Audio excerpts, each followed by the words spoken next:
London. It was a warm, drizzly Saturday night, and the bars at Borough Market here were packed, as usual.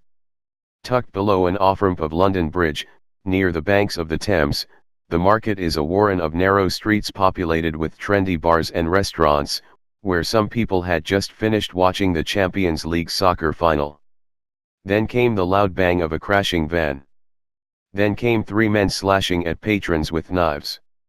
Then screams, sirens, chaos and, finally, gunfire as arriving police officers shot the 3 assailants dead.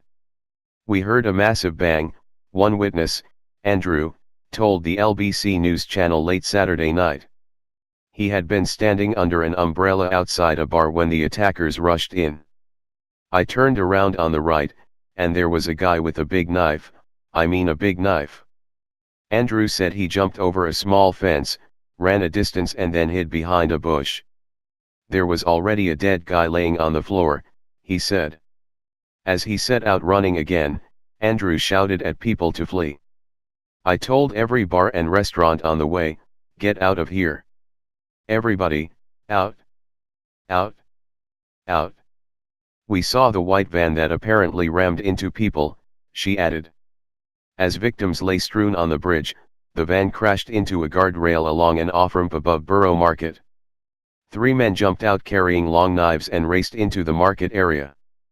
Patrons who had spent an evening in pubs or restaurants suddenly realized they were under attack.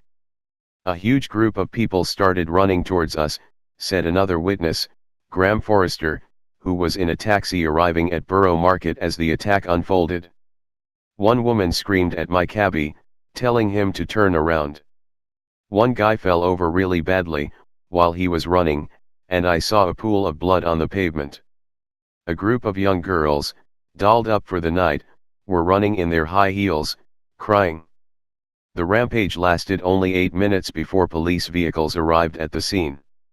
Almost immediately, officers began ordering people to leave the area, even as they confronted the 3 assailants.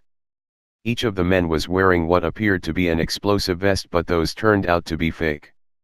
A British transport police officer was injured as other officers shot and killed the assailants.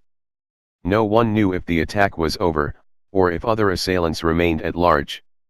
Hotels in the area were evacuated. Alarms went off inside deserted lobbies, as members of the staff went door to door telling guests to get out. Panicked people sprinted across bridges, many of them in their pajamas. Children were crying, and some hotel guests were huddled up, waiting in the cold.